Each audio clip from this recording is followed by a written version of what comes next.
নমস্কাৰ স্বাগতম জনাইছো প্ৰথম সংবাদলৈ ষ্টুডিঅত মৰস্মিতা আৰম্ভণিতে ব্ৰেকিং নিউজ ভাৰত চীন সীমান্তত শহীদ হৈছে 20 গৰাকীকৈ ভাৰতীয় সেনা লাডাখ সীমান্তত ভাৰত আৰু চীনা সৈন্যৰ সংঘাত লাডাখৰ গলৱান উপত্যকা চীনা সৈন্যৰে সংঘৰ্ষ এই সংঘৰ্ষত 43 জন চীনা সৈন্য মৃত্যু হোৱা বুলি সূত্ৰৰ দাবী ঘটনাৰ পিছতে চীন সীমান্তত বৃদ্ধি কৰা হৈছে সৈন্য সঞ্চালন মাজনিশা পৰ্যন্ত প্ৰতিৰক্ষা মন্ত্ৰী বিদেশ মন্ত্ৰী সেনা প্ৰধানসকলৰ সৈতে প্ৰধানমন্ত্ৰীৰ এখন বৈঠক অনুষ্ঠিত হয় চীনৰ অভিযোগ ভাৰতে সীমান্তত একপক্ষীয়ভাৱে আৰম্ভ কৰিছে আপত্তিজনক কামকাজ ভাৰতে যি কৰিছে নিজৰ ভূমিত কৰা বুলি দাবী কৰিছে কিন্তু তাৰ বিপৰীতে চীনা সৈন্যৰ দাবী যে ভাৰতে সীমান্তত একপক্ষীয়ভাৱে আৰম্ভ কৰিছে আপত্তিজনক কামকাজ যাৰ ফলত বৰ্তমান সংঘৰ্ষ আৰম্ভ হৈছে লাডাখ সীমান্তত ভাৰত চীন সীমান্তত শহীদ হৈছে 20 গৰাকীকৈ ভাৰতীয় সৈন্য লাডাখ সীমান্তত ভাৰত আৰু চীনা সৈন্যৰে সংঘাত আৰু ইতিমধ্যে আমি জনাইছো যে লাডাখৰ গলৱান উপত্যকা চীনা সৈন্যৰে সংঘৰ্ষত 20 গৰাকীকৈ ভাৰতীয় সেনা শহীদ হোৱা বুলি সূত্ৰই দাবী কৰিছে সংঘৰ্ষত 43 জন চীনা সৈন্য মৃত্যু হোৱাৰ বুলি দাবী আন এক সূত্ৰৰ ঘটনাৰ পিছতে চীনা সীমান্তত বৃদ্ধি কৰা হৈছে সৈন্য সঞ্চালন আৰু ইতিমধ্যে ভাৰতত মাজনিশা পৰ্যন্ত প্ৰতিৰক্ষা মন্ত্ৰী বিদেশ মন্ত্ৰী সেনা প্ৰধানসকলৰ সৈতে প্ৰধানমন্ত্ৰীৰ এখন জৰুৰী বৈঠক অনুষ্ঠিত হয় আৰু চীনৰ অভিযোগ যে ভাৰতে সীমান্তত একপক্ষীয়ভাৱে আৰম্ভ কৰিছে আপত্তিজনক কামকাজ ভাৰতীয় সৈন্যৰ দাবী যে ভাৰতে যি কৰিছে নিজৰ ভূমিত কৰিছে ইতিমধ্যে আমি জনাও যে ভাৰত চীন সীমান্তত যি আক্ৰমণৰ ঘটনা সংঘটিত হৈছে যি সংঘৰ্ষৰ ইতিমধ্যে আৰম্ভণি ঘটিছে সেই সংঘৰ্ষত শহীদ হৈছে 20 গৰাকীকৈ ভাৰতীয় সৈন্য আনহাতে 43 গৰাকীকৈ চীনা সৈন্য মৃত্যু হোৱা বুলি সূত্ৰই দাবী কৰিছে সমগ্ৰ ঘটনাৰ পিছতে চীন সীমান্তত সৈন্য সঞ্চালন বৃদ্ধি কৰি দিয়া যে সমান্তৰালভাৱে ভাৰততো প্ৰতিৰক্ষা মন্ত্ৰী বিদেশ মন্ত্ৰী সেনা প্ৰধানসকলৰ সৈতে এখন বৈঠক অনুষ্ঠিত হয় প্ৰধানমন্ত্ৰীৰ সৈতে আৰু ইতিমধ্যে আমি জনাইছো যে চীনে অভিযোগ আনিছে যে ভাৰতে সীমান্তত একপক্ষীয়ভাৱে আৰম্ভ কৰিছে কিন্তু কিছু আপত্তিজনক কামকাজ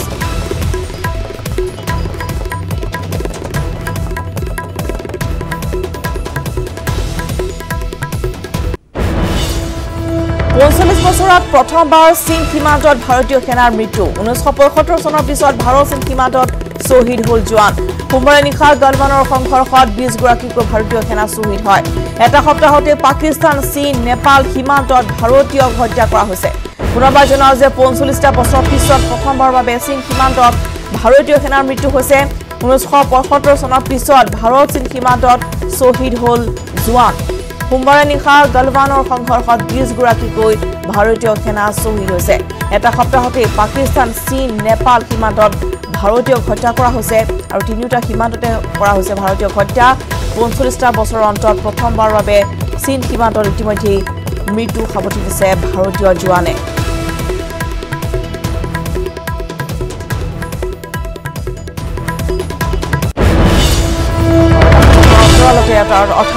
ভিতৰতে পাকিস্তান চীন নেপাল সীমান্তত ভাৰতীয় কেনেদৰে হত্যা কৰা হৈছে সোমবাৰে নিশা যি সংঘৰ্ষ হৈছিল গলৱানত আৰু ইতিমধ্যে আমি জনাইছো যে বৰ্তমান চীনত সৈন্য সঞ্চালন বৃদ্ধি কৰি দিয়া হৈছে গলৱানৰ সংঘৰ্ষত 20 গৰাকীকৈ ভাৰতীয় সেনা শহীদ হোৱাৰ সূত্ৰৰ দাবী আৰু ইতিমধ্যে আমি জনাইছো যে 1975 চনৰ পিছত ভাৰত চীন সীমান্তত শহীদ হৈছে ভাৰতীয় সেনা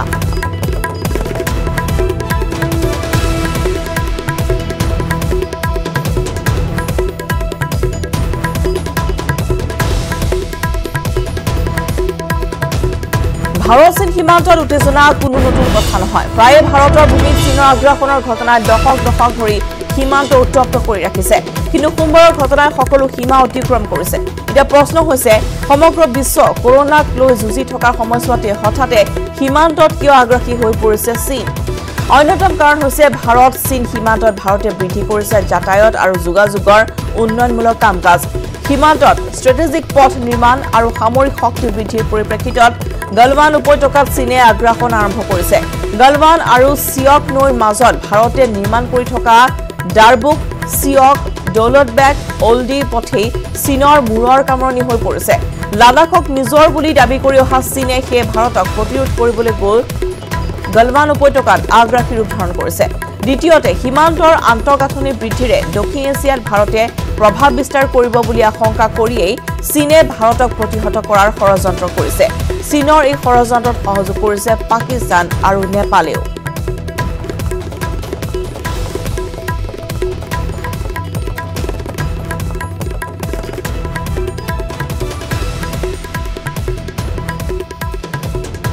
আৰু ইতিমধ্যে আমি দেখুৱাইছো আলোকচিত্ৰ তেলেংগানাৰ এগৰাকী সেনা জোৱান যিগৰাকী শ্বহীদ হৈছে সন্তোষ আৰু ইতিমধ্যে 20 গৰাকীকৈ সেনা জোৱান নিহত হোৱাৰ এক সূত্ৰই দাবী কৰিছে ইতিমধ্যে আমি জনাইছো যে ভাৰত চীন সীমান্তত বৰ্তমান 20 গৰাকীকৈ ভাৰতীয় সেনা শ্বহীদ হৈছে তাৰ ভিতৰত এগৰাকী শ্বহীদ হৈছে যিগৰাকী সন্তোষ বুলি জানিব পৰা গৈছে আৰু ইতিমধ্যে কেৱল এওঁই নহয় আৰু 19 গৰাকী ভাৰতীয় সেনা জোৱান ইতিমধ্যে শ্বহীদ হোৱা বুলি এক সূত্ৰই দাবী কৰিছে আমি পৰৱৰ্তী সময়ত অধিক জনাব পাৰিম এই সন্দৰ্ভত আৰু ইতিমধ্যে আমি জনাইছো যে তেলেংগানাৰ এগৰাকী সন্তোষ বাবু যিগৰাকী ইতিমধ্যে কৰ্ণেল আৰ্মিৰ কৰ্ণেল তেওঁ ইতিমধ্যে মৃত্যু সাৱটি লৈছে অৰ্থাৎ শ্বহীদ হৈছে এই সংঘৰ্ষত আৰু ইতিমধ্যে আমি জনাইছো যে সোমবাৰৰ দিনটোত আগ্ৰাসী ৰূপ ধাৰণ কৰিছে চীনা সৈন্যই আৰু ইতিমধ্যে দেখিবলৈ পোৱা গৈছে যে বৰ্তমান চীনত য'ত বৰ্তমান সৈন্য সঞ্চালন বৃদ্ধি কৰি দিয়া হৈছে সমান্তৰালভাৱে দুই পক্ষৰ মাজতে সমৰসজ্জা বা সকলো দুই পক্ষ এতিয়া সাজু হৈ পৰিছে আৰু বৰ্তমান উত্তেজনা যেনেধৰণে বৃদ্ধি পাইছে ভাৰত চীন সীমান্তত তাকো এতিয়া প্ৰশ্ন উত্থাপন হৈছে যে সমগ্ৰ বিশ্ব যি সময়ত কৰোনাক লৈ যুঁজি আছে সেই সময়তে কিয় হঠাতে চীনে আগ্ৰাসী ৰূপ ধাৰণ কৰিছে কিয় চীনে এনেদৰে আক্ৰমণ কৰিছে তাক লৈ এতিয়া প্ৰশ্ন উত্থাপন হৈছে আৰু ইয়াৰ কাৰণ হিচাপে বিবেচিত হৈছে যে ভাৰত চীন সীমান্তত ভাৰতে বৃদ্ধি কৰিছে যাতায়াত আৰু যোগাযোগৰ উন্নয়নমূলক কাম-কাজ সীমান্তত ষ্ট্ৰেটেজিক পথ নিৰ্মাণ কৰা হৈছে আৰু সামৰিক শক্তি বৃদ্ধিৰ পৰিপ্ৰেক্ষিততে এতিয়া গলৱান উপত্যকা চীনে এনেধৰণে আগ্ৰাসী ৰূপ ধাৰণ কৰিছে গলৱান আৰু চিয়ক নৈৰ মাজত ভাৰতে নিৰ্মাণ কৰি থকা ডাৰবুক চিয়ক দৌলতবেগ ওল্ডি পথে চীনৰ এতিয়া মূৰৰ কামনি হৈ পৰিছে লাডাখক নিজৰ বুলি দাবী কৰি অহা চীনে সেয়েহে ভাৰতক প্ৰতিৰোধ কৰিবলৈ গৈ গলৱান উপত্যকাত এক আগ্ৰাসী ৰূপ ধাৰণ কৰিছে য'ত ইতিমধ্যে আমি জনাইছো যে এক সূত্ৰই দাবী কৰিছে 20 গৰাকী ভাৰতীয় জোৱান শ্বহীদ হৈছে আৰু ইয়াৰ ভিতৰত আমি জনাও যে এগৰাকী সন্তোষ বাবু যিগৰাকী ইতিমধ্যে শ্বহীদ হোৱা বুলি জানিব পৰা গৈছে আৰু ইতিমধ্যে ভাৰতক প্ৰতিহত কৰিবলৈ চীনে যি ষড়যন্ত্ৰ ৰচিছে সেই ষড়যন্ত্ৰত সহযোগ কৰিছে পাকিস্তান আৰু নেপালেও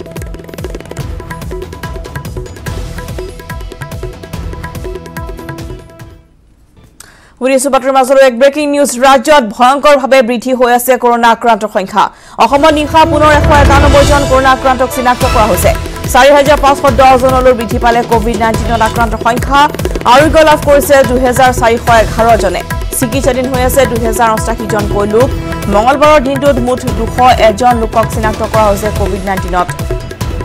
আক্ৰান্ত হোৱা বুলি পুনৰবাৰ জনাও যে ৰাজ্যত এতিয়া ক্ৰমান্বয়ে ভয়ংকৰ ৰূপ ধাৰণ কৰিছে কৰোনা আক্ৰান্তৰ সংখ্যাই অসমত নিশা পুনৰবাৰ 191 জন কৰোনা আক্ৰান্তক চিনাক্ত কৰা হৈছে 4510 জনলৈ বৃদ্ধি পাইছে কোভিড-19ত আক্ৰান্তৰ সংখ্যা আৰোগ্য লাভ কৰিছে 2411 জনে বৰ্তমান চিকিৎসাধীন হৈ আছে 2088 জনকৈ লোক মঙলবাৰৰ দিনটোত মুঠ 201 জন চিনাক্ত কৰা হৈছে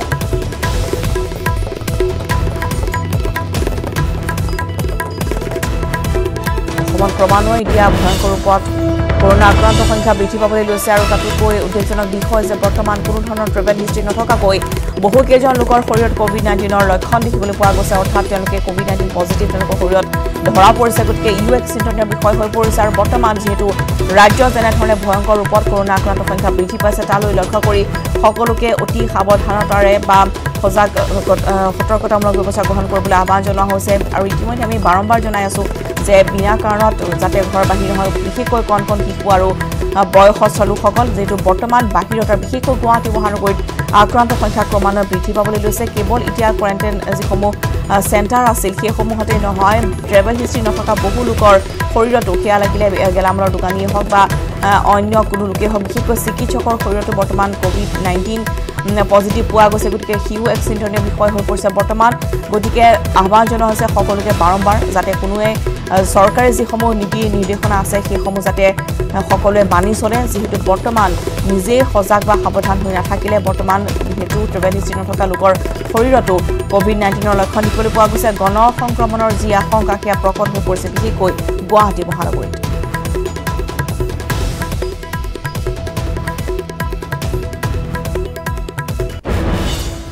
মহামাৰী কৰোনাৰ ঔষধ উদ্ভাৱনৰ দাবী কৰিছে অক্সফৰ্ড বিশ্ববিদ্যালয় কৰ্তৃপক্ষই ডেক্সামেথাছন নামৰ ঔষধে প্ৰতিৰোধ কৰিব কৰোনা ঔষধবিধৰ জৰিয়তে কৰোনাত আক্ৰান্ত হৈ ভেন্টিলেশ্যনত থকা ৰোগীও আৰোগ্য লাভ কৰিব বুলি দাবী কৰিছে অক্সফৰ্ড বিশ্ববিদ্যালয় ইংলেণ্ডৰ অক্সফৰ্ড বিশ্ববিদ্যালয়ৰ বিশেষজ্ঞৰ পৰীক্ষণৰ অন্তত চিনাক্ত কৰিছে ঔষধ বিশেষজ্ঞসকলে দাবী কৰা মতে এই ঔষধে মৃত্যুৰ হাৰ 40%লৈকে কমাব পাৰিব বিশেষজ্ঞৰ মতে ইংলেণ্ডৰ বেলিকা এই ঔষধবিধ ব্যৱহাৰ কৰাহেঁতেন 5000 লোকক বচাব পৰা গ'লহেঁতেন বুলিও প্ৰকাশ কৰা হৈছে স্বীকৃতি পালে ভাৰতত এই ঔষধ 500 টকাৰো কম দামতে উপলব্ধ হ'ব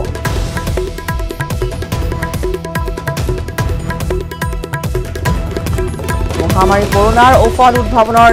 দাবী কৰিছে অক্সফৰ্ড বিশ্ববিদ্যালয় কৰ্তৃপক্ষ যি সময়ছোৱাত সমগ্ৰ দেশতে উদ্বেগজনকভাৱে কৰোনা আক্ৰান্তৰ সংখ্যা আৰু মৃত্যুৰ সংখ্যা বৃদ্ধি পাবলৈ লৈছে সেই সময়ছোৱাতে অক্সফৰ্ড বিশ্ববিদ্যালয়ে দাবী কৰিছে মহামাৰী কৰোনাৰ ঔষধ উদ্ভাৱনৰ দাবী তেওঁলোকে কৰিছে ডেক্সামেথাছন নামৰ এবিধ ঔষধ তেওঁলোকে উদ্ভাৱন কৰি উলিয়াইছে আৰু এই ঔষধে কৰোনা প্ৰতিৰোধ কৰাৰ দাবী কৰিছে অক্সফৰ্ড বিশ্ববিদ্যালয়ে ঔষধবিধৰ জৰিয়তে কৰোনাত আক্ৰান্ত হৈ ভেন্টিলেশ্যনত থকা ৰোগীও আৰোগ্য লাভ কৰা বুলি দাবী কৰিছে অক্সফৰ্ড বিশ্ববিদ্যালয়ে ইংলেণ্ডৰ অক্সফৰ্ড বিশ্ববিদ্যালয়ৰ বিশেষজ্ঞ পৰীক্ষণৰ অন্তত চিনাক্ত কৰিছে এইবিধ ঔষধ তেওঁলোকে দাবী কৰিছে যে ঔষধে মৃত্যুৰ হাৰ 40%লৈকে কমাব পাৰিব বিশেষজ্ঞৰ মতে ইংলেণ্ডৰ সময়ছোৱা যদি এই ঔষধ ব্যৱহাৰ কৰা হ'লহেঁতেন তেনেহ'লে হয়তো 5000 লোকক বচাব পৰা গ'লহেঁতেন স্বীকৃতি পালে ভাৰতত এই ঔষধ 500 টকাৰো কম দামত উপলব্ধ হ'ব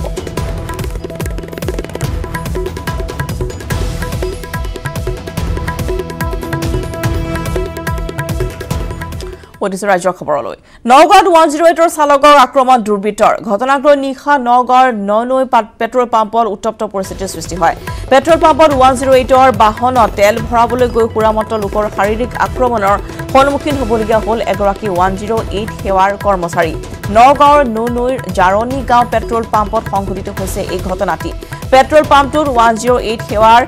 AS01 FC1434 নম্বৰৰ বাহনখন লৈ তেল ভৰাবলৈ গৈছিল মহসিন পাঠান নামৰ 108 মৃত্যুঞ্জয় সেৱাৰ চালকগৰাকী এই চালকগৰাকী সামান্য অজুহাততেই AS02 T4264 নম্বৰৰ হোণ্ডা সিটি বাহনখনত অহা তিনিজনকৈ যুৱকে শাৰীৰিকভাৱে অপদস্থ কৰে এই ঘটনাক লৈ এতিয়া জাঙুৰ খাই পৰিছে নগাঁৱৰ 108 সেৱাৰ সৈতে জড়িত কৰ্মচাৰীসকল ইতিমধ্যে ঘটনা সন্দৰ্ভত নগাঁও সদৰ আৰক্ষী থানাত লিখিত অভিযোগ দাখিল কৰিছে শাৰীৰিক আক্ৰমণৰ বলি হোৱা কৰ্মচাৰীগৰাকীয়ে উল্লেখযোগ্য যে কোভিড-19ৰ ৰোগীক অনানিয়া কৰা সেৱাত নিয়োজিত 108ৰ চালক কৰ্মচাৰীক শাৰীৰিকভাৱে প্ৰহাৰ কৰা উদণ্ড যুৱককেইজনক শীঘ্ৰেই গ্ৰেপ্তাৰ কৰি উচিত শাস্তি বিহাৰ দাবী তুলিছে সকলোৱে আৰু চিচিটিভিত আক্ৰমণৰ সমগ্ৰ দৃশ্য ইতিমধ্যে বন্দী হৈছে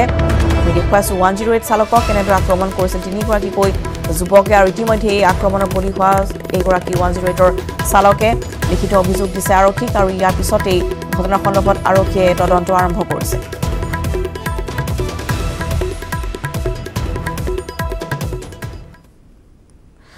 পৰৱৰ্তী খবৰ বগাইগাঁৱত কৰোনা আক্ৰান্তৰ পলায়নৰ অপচেষ্টা বিশ্ববিদ্যালয়ৰ সিলিং ভাঙি মজিয়াত পৰিল আক্ৰান্ত লোকজন কোৱাৰেণ্টাইনত আছিল আক্ৰান্ত 40 বছৰীয়া জয়ফুদ্দিন শেখ নামৰ লোকজন যোগীখোপাৰ পল্লীৰতল প্ৰাথমিক বিদ্যালয় কোৱাৰেণ্টাইন কেন্দ্ৰত এই ঘটনাটি সংঘটিত হৈছে লোকজনৰ দেহত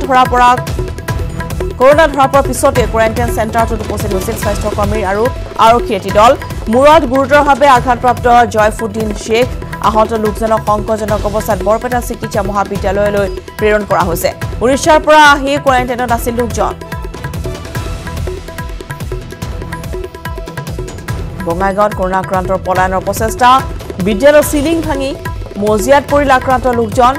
আৰু ইতিমধ্যে 40 বছৰীয়া জয়ফুদ্দিন শেখ তেওঁ কোৱাৰেণ্টাইনত আছিল যোগীখোপাৰ পাল্লীৰতল এইখন প্ৰাথমিক বিদ্যালয়তে কোৱাৰেণ্টাইনত আছিল এইগৰাকী ব্যক্তি কিন্তু লোকজনৰ দেহত কৰোনা ধৰা পৰাৰ পিছতে কোৱাৰেণ্টাইন চেণ্টাৰটোত স্বাস্থ্যকৰ্মী আৰু আৰক্ষী দল এটি উপস্থিত হৈছিল গৈ আৰু সেই সময়তে পলায়নৰ চেষ্টা কৰিছে তেওঁ আৰু ইতিমধ্যে আঘাতপ্ৰাপ্ত জয়ফুদ্দিন শেখক সংকটজনক অৱস্থাত বৰপেটা চিকিৎসা মহাবিদ্যালয়লৈ প্ৰেৰণ কৰা হৈছে ইয়াতে যোৱাকালি ৰাতি 3টা বজাত মানে ডক্টৰ আৰু পুলিচে আহি কৈছে ইয়াতে মানে এটাৰ নাম হ'ল আব্দুল মুন্নাফ আৰু এটাৰ নাম হ'ল জয়পুত্তি তে ইয়াৰ পৰা ধৰক অলপ ইয়াতে হৈ মাতিছে মাতাৰ পিছত এতিয়া গাড়ী দেখছে পুলিচৰ গাড়ী আৰু ডক্টৰৰ গাড়ী দেখছে এজনে মানে আতংকিত হ'ল ভয় খাই মানে চিলিঙৰ ওপৰত উঠিছে চিলিংটোতো ধৰক কমজোৰি তে ইফালে মাতি আছে সিজন আব্দুল মুন্নাফ সি ওলাই আহিছে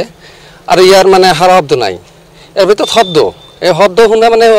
এটা শব্দ হৈছে ভয় খাইছে মানে পৰি গৈছে পৰি যোৱাৰ পিছত তেওঁলোকে গৈছে যাই দেখিছে মানুহটো মানে পৰি গৈছে অজ্ঞান হোৱাৰ পিছত তাৰপাছত ধৰক পানী চানী দিছে ইয়াতে মানে আশাকৰ্মীও আছিল তেওঁলোকে পানী চানী দিয়াৰ পিছত তাৰপাছত ইয়াৰ পৰা মানে দেখিছে চিৰিয়াছলি হোৱাৰ কাৰণে পাছত এম্বুলেন্স মাতিলে 107 তে মাতাৰ পিছত উঠাই লৈ গৈছে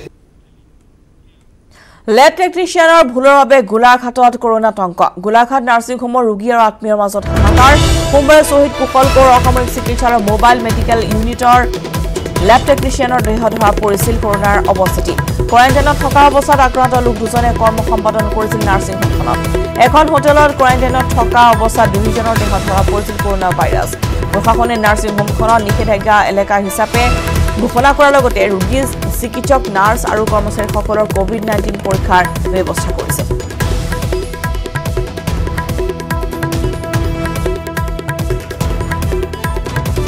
গোলাঘাটত কৰোনা টংক লেব টেকনিচিয়ানৰ ভুলৰ বাবেই গোলাঘাট নাৰ্ছিং হোমৰ ৰোগী আৰু আত্মীয়ৰ মাজত এতিয়া লাগিছে হাহাকাৰ যিহেতু সোমবাৰে শ্বহীদ কুশল কোঁৱৰ অসামৰিক চিকিৎসালয়ৰ মোবাইল ইউনিটৰ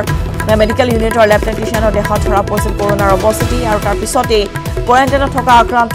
লোক দুজনে কৰ্ম সম্পাদনো কৰিছিল নাৰ্ছিং হোমখনত বৰ্তমান এতিয়া সকলোৰে মাজতে আতংকময় পৰিৱেশ বিৰাজ কৰিছে এখন হোটেলত কোৱাৰেণ্টাইনত থকা অৱস্থাত দুজনৰ দেহত ধৰা পৰিছিল কৰোনা ভাইৰাছ প্ৰশাসনে নাৰ্ছিং হোমখনত নিষেধাজ্ঞা এলেকা হিচাপে ঘোষণা কৰাৰ লগতে ৰোগী চিকিৎসক নাৰ্ছ আৰু কৰ্মচাৰীসকলৰ কোভিড-19ৰ পৰীক্ষাৰ ব্যৱস্থা কৰিছে কালি খবৰহে পাইছোঁ গতিকে আমি ইনভেষ্টিগেশ্যন কৰাৰ পিছতহে কথাটো ওলাব যে তেওঁলোক কেনেকৈ ইয়ালৈ আহি পালে ক'ত কোৱাৰেণ্টাইন হৈছিলে কি আছিলে লেব টেকনিচিয়ান গোলাঘাট শ্বহীদ কুশল কোঁৱৰ অসামৰিক চিকিৎসালয়ৰ লেব টেকনিচিয়ান তেওঁলোক দুজন আচলতে কেনেকৈ এখন হোটেলত গোলাঘাটৰ এখন হোটেলত আচলতে কোৱাৰেণ্টাইন হৈ থকা অৱস্থাত এই নাৰ্ছিং হোমখনলৈ আহিব পালে গোলাঘাটৰ আটাইতকৈ পুৰণি নাৰ্ছিং হোম এখন ইয়াৰ লেবৰেটৰীত তেওঁলোকে কেনেকৈ কাম কৰিব পালে সেইটো এটা ডাঙৰ কথা আমি ভাবোঁ প্ৰশাসনে কঠোৰ ব্যৱস্থা গ্ৰহণ কৰিব লাগে চক দুজন লেবৰেটৰী টেকনিচিয়ানৰ ভুলৰ কাৰণে এতিয়া শ ৰোগী আচলতে ইয়াত অসুবিধাৰ সন্মুখীন হৈছে তেওঁৰ বিৰুদ্ধে যিকোনো একশ্যন প্ৰশাসনিকভাৱে কোভিড-19ৰ যে ৰুলছ মতে যি একশ্যন ল'ব লাগে সকলো ধৰণৰ একশ্যন লোৱা হ'ব আৰু ইতিমধ্যে এটা জিলা প্ৰশাসনে উপায়ুক্ত ডাঙৰীয়াই এটা এনকুৱাৰী দিছে মেডিকেল এডমিনিষ্ট্ৰেটিভ টিমক লৈ এটা এনকুৱাৰী দিছে এনকুৱাৰীৰ পাছত যদি যিজন লোকে দুখী হয় যে কোৱাৰেণ্টাইন ৰুল যদি কোনোবাই মনে মনে ভাঙিছে তেওঁৰ ওপৰত বিহিত ব্যৱস্থা লোৱা হ'ব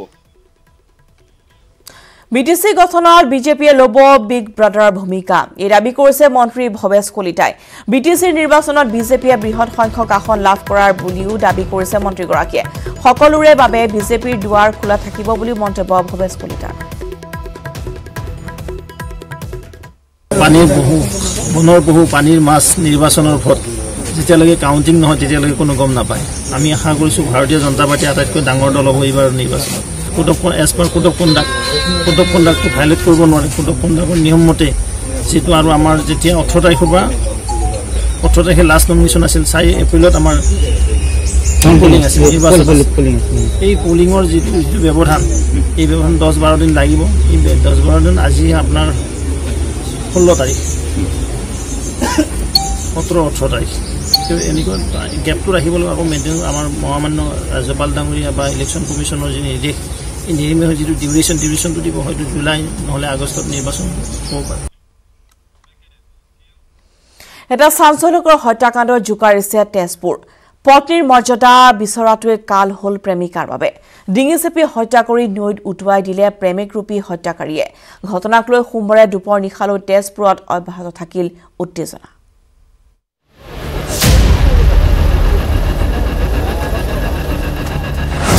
পত্নীৰ মৰ্যাদা বিচৰাই কাল হ'ল মহিলাৰ ডিঙি চেপি হত্যা কৰিলে স্বামীয়ে নৈত উটুৱাই দিলে গৰ্ভৱতী পত্নীৰ মৃতদেহ তেজপুৰৰ শিঙিতলিৰ ঘটনা 5 জুনৰ নিশা সন্ধানহীন হৈছিল মঞ্জুমা বেগম নামৰ মহিলাগৰাকী পৰিয়ালে দাখিল কৰা এজাহাৰৰ আধাৰত বৰঘাট আৰক্ষীয়ে আৰম্ভ কৰিছিল অভিযান মহিলাৰ মোবাইল কল ৰেকৰ্ড পৰীক্ষা কৰোঁতে পোহৰলৈ আহিল নিৰুদ্দেশ হোৱাৰ আগমুহূৰ্তত স্বামীৰ সৈতে কথা পতাৰ তথ্য তাৰেই আধাৰত আৰক্ষীয়ে আটক কৰিলে স্বামী সাদ্দাম হুছেইনক। মহিলাগৰাকী মিচিং হৈ আছিলে যোৱা 5 তাৰিখৰ পৰা। আজি এগৰাকী ব্যক্তি তেওঁৰে স্বামী তেওঁক আমি আজি সাদ্দাম হুছেইন তেওঁক আনি পেলাই জেৰা কৰোঁতে তেওঁ গোটেই ঘটনাটো স্বীকাৰ কৰিলে যে তেওঁ ডিঙি টেপি ছোৱালীজনী হত্যা কৰি নদীত পেলাই দিছে, নিজৰ দ্বিতীয় পত্নী। আৰক্ষীৰ জেৰাত সাদ্দামে স্বীকাৰ কৰিবলৈ বাধ্য হ'ল পত্নীক হত্যা কৰি জীয়া ভৰলী নৈত উটুৱাই দিয়াৰ কথা। গৰ্ভৱতী এতিয়া আমি তেওঁক পালেহে আমি ঘটনাটো গম পোৱা যাব। গৰ্ভৱতী বুলি এজাহাৰত উল্লেখ কৰিছে। অভিযান অব্যাহত আছে, তদন্ত অব্যাহত আছে। আমি দোষীক গ্ৰেপ্তাৰ কৰিছোঁ। লগে লগে SDRFৰ সহযোগত মঞ্জুমাৰ মৃতদেহ বিচাৰি জীয়া ভৰলী নৈত তেজপুৰ আৰক্ষীয়ে আৰম্ভ কৰিলে অভিযান। ঘটনাটো সেইটোৱে, আজি নদীত বিচৰা হৈছে, এতিয়ালৈকে ডেড বডিটো ৰিকভাৰ হোৱা নাই। 2014 চনতেই সাদ্দামে বিয়া কৰাইছিল মঞ্জুমাক, কিন্তু পত্নী আৰু প্ৰথমা পত্নী থকা ঘৰখনত স্থান নাপাই বিয়াৰ পাছতেই পিতৃগৃহলৈ উভতি আহিবলৈ বাধ্য হ'ল মঞ্জুমা। 5 জুনৰ নিশা ফোনযোগে অন্তঃসত্ত্বা মঞ্জুমাক জীয়া ভৰলীৰ পাৰলৈ মাতি নিছিল সাদ্দামে। আনদিনাৰ দৰেই সেই নিশাও পত্নীৰ মৰ্যাদা বিচৰাৰ পাছতেই চৰম সিদ্ধান্ত ল'লে স্বামী সাদ্দামে। এইটো ছোৱালী তাক এতিয়া লৈ কিনি পলাই যাব লাগে। মই কৈছোঁ কিবা এটা দি পেলাই তোমাক মিলাই দিম। ছোৱালীটো নামানে, ছোৱালীটো মোক কি লাগে। মোৰ এটা অঁ মোৰ মাইকী হয়। মই ঘৰলৈ লোৱা নাই, মই ঘৰত লোৱা নাই তাক। নহয় হয় হয়, মই নিজে মাৰিছোঁ। মই অকলে ছাৰ, নদী কিনাৰতে মাৰি কিনি হেৰি পানীত পেলাই দিছোঁ। মঞ্জুমাৰ মৃতদেহ বিচাৰি জীয়া ভৰলী নৈত অভিযান চলি থকাৰ সমান্তৰালকৈ অধিক তথ্য উদ্ধাৰৰ বাবে আৰক্ষীয়ে জেৰা অব্যাহত ৰাখিছে সাদ্দাম হুছেইনক। তেজপুৰৰ পৰা Hemanta Kumar Nath, news 18 Assam north east. Audio' বাতৰিৰ মাজলৈ আৰু ইতিমধ্যে আমি জনাইছোঁ যে ভাৰত চীন সীমান্তত শ্বহীদ হৈছে 20 গৰাকীকৈ ভাৰতীয় সেনা। লাডাখ সীমান্তত ভাৰত আৰু চীনা সৈন্যৰ এই সংঘাত। লাডাখৰ গলৱান উপত্যকা চীনা সৈন্যৰ সংঘৰ্ষত 43 জন চীনা সৈন্য মৃত্যু হোৱা বুলি এক সূত্ৰৰ দাবী। ঘটনাৰ পিছতে চীন সীমান্তত বৃদ্ধি কৰা হৈছে সৈন্য সঞ্চালন। মাজনিশা পৰ্যন্ত প্ৰতিৰক্ষা মন্ত্ৰী, বিদেশ মন্ত্ৰী, সেনা প্ৰধানসকলৰ সৈতে প্ৰধানমন্ত্ৰীৰ বৈঠক অনুষ্ঠিত হৈছে। চীনৰ অভিযোগ যে ভাৰতে সীমান্তত একপক্ষীয়ভাৱে আৰম্ভ কৰিছে আপত্তিজনক কাম কাজ আৰু ভাৰতৰ দাবী যে ভাৰতে যি কৰিছে নিজৰ ভূমিতে কৰিছে। ঘটনাৰ পিছতে চীন সীমান্তত বৃদ্ধি কৰা হৈছে সৈন্য সঞ্চালন।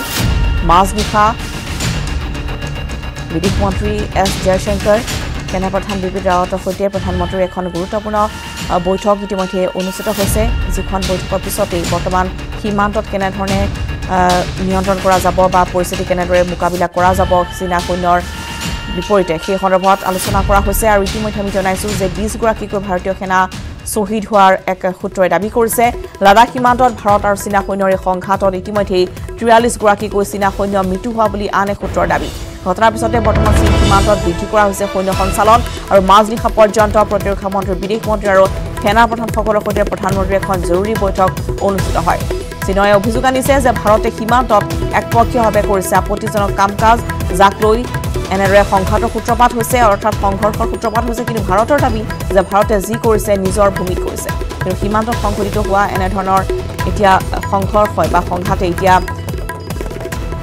বৃদ্ধি কৰা হৈছে, য'ত দেখিবলৈ পোৱা গৈছে যে এখন বৈঠকৰো আয়োজন কৰা হৈছে। বৰ্তমান সীমান্তত কেনেদৰে সৈন্য সঞ্চালন বৃদ্ধি কৰা হ'ব সেই সন্দৰ্ভত আলোচনা কৰিছে।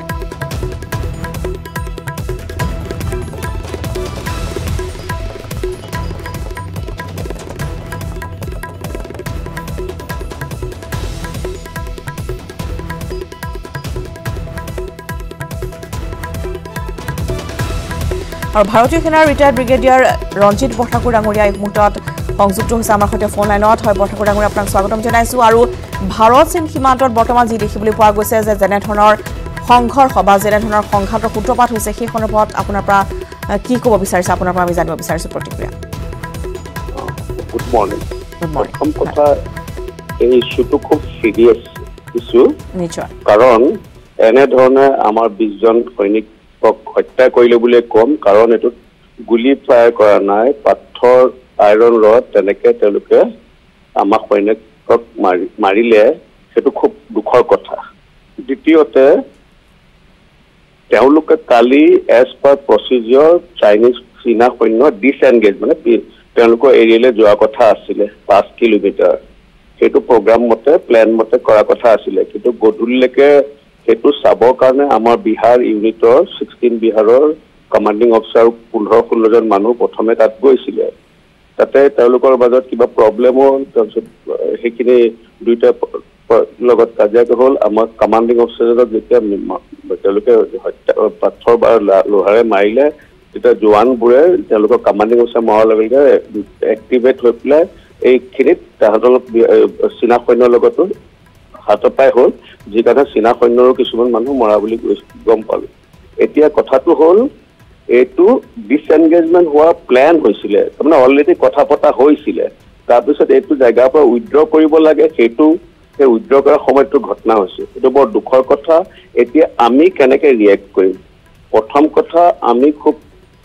ধীৰ সুস্থে প্ল্যান কৰিব লাগিব প্ৰথমে এইখিনি জায়গাৰ পৰা আমি ডিপ্লোমেটিক্যালি হওক যিয়ে নহওক চীনা সৈন্যক উইথড্ৰ কৰিব লাগিব দ্বিতীয় হ'ল এই যুদ্ধটো বা এইখিনি লোকেলাইজ এইটো যেটা অইন জাত বিয়পি নাযায় গোটেই কাৰণ অৰুণাচল সীমান্ত 4000 কিলোমিটাৰ য'তে ত'তে প্ৰব্লেম হ'ব পাৰে আমি খুব এলাৰ্ট থাকিব লাগে all over Arunachal to Ladakh কিন্তু আমি পৰিস্থিতিটো মেনেজ কৰি মানে কন্ট্ৰোল কৰিব ৰাখিব লাগিব যাতে অকল লোকেলাইজ তাত তেওঁলোকে প্ৰথমে চীনা সৈন্য চীনা গভৰ্ণমেণ্টে স্বীকাৰ কৰিব লাগিব তেওঁলোকৰ ভুল হৈছে সেইটো আমি আমাক ডিপ্লোমেটিক্যালি পলিটিক্যালি কৰিব পাৰিব লাগিব দ্বিতীয়তে আমাৰ সৈন্য একদম এলাৰ্ট থাকিব লাগিব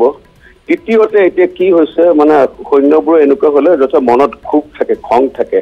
সেইটো কাৰণে হয়তো লোকেলাইজ কিবা সেইটো এৰিয়াত কিবা হ'ব পাৰে বুলি মোৰ অলপমান সন্দেহ আছে হয় চীনা সৈন্যৰ আগ্ৰাসী মনোভাৱৰ কাৰণ কি বুলি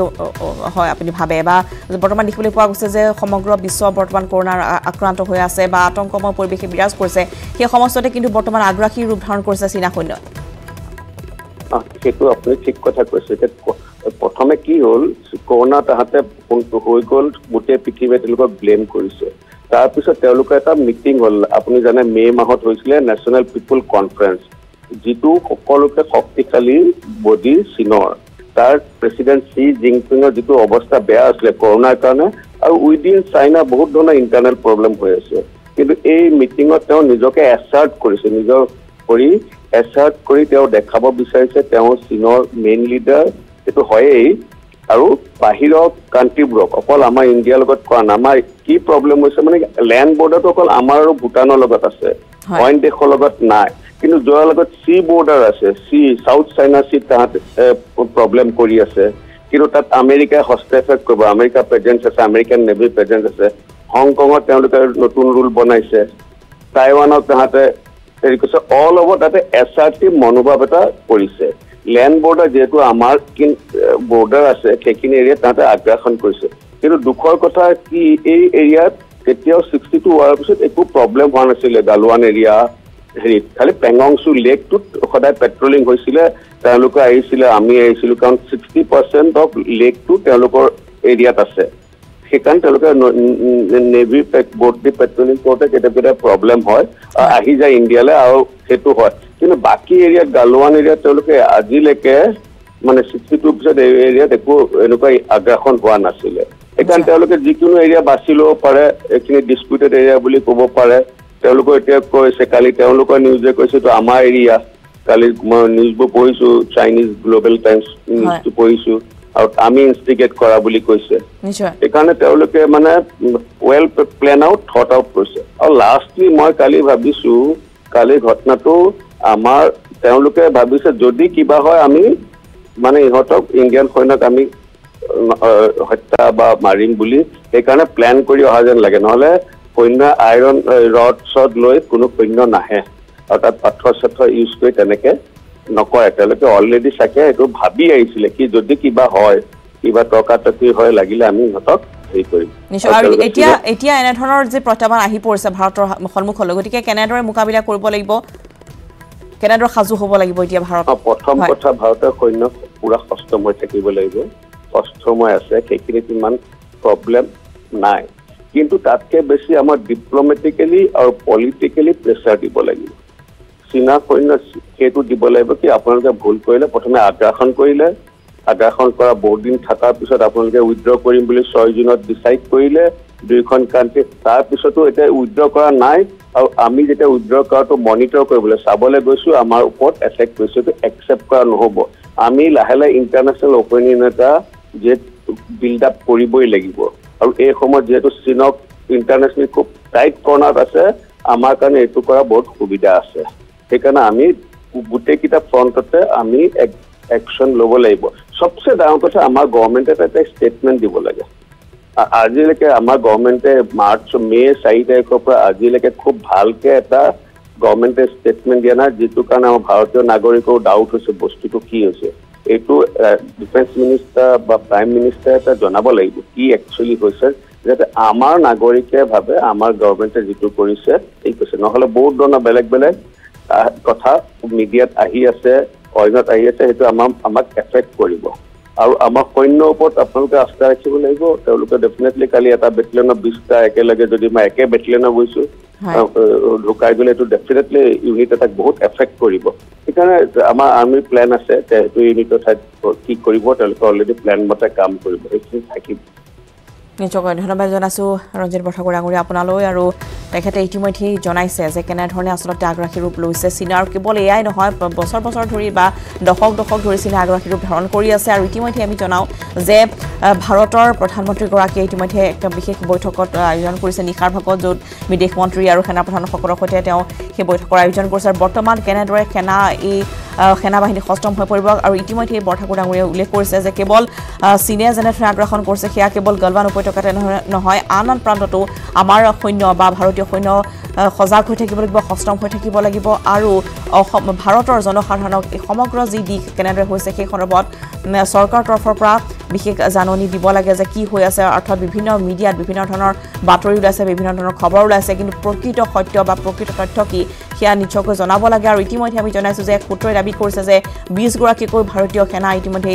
সেনা জোৱান শ্বহীদ হৈছে এই ঘটনাত কিন্তু প্ৰকৃত খবৰ আমি জনাম আপোনালোকক সময় আৰু ইতিমধ্যে জানিব পৰা গৈছে যে বৰ্তমান সৈন্য সঞ্চালন যে সৈন্যৰ সামন্ত সেয়া বৰ্তমান বৃদ্ধি কৰা হৈছে সীমান্তত আৰু চীনেও ইতিমধ্যে উল্লেখ কৰিছে যে ভাৰতেহে একপক্ষীয়ভাৱে এই সংঘৰ্ষ বা এই সংঘাতৰ আৰম্ভণি কৰিছে কিন্তু ইতিমধ্যে আমি জনাওঁ যে চীনা সৈন্য এনেদৰে আক্ৰমণ কৰিছে শিল বাৰুদেৰে বা শিলেৰে তেওঁলোকে আক্ৰমণ কৰা বুলি জানিব পৰা গৈছে খবৰ অব্যাহত থাকিব সময় হৈছে চমু বাণিজ্যিক বিৰতিৰ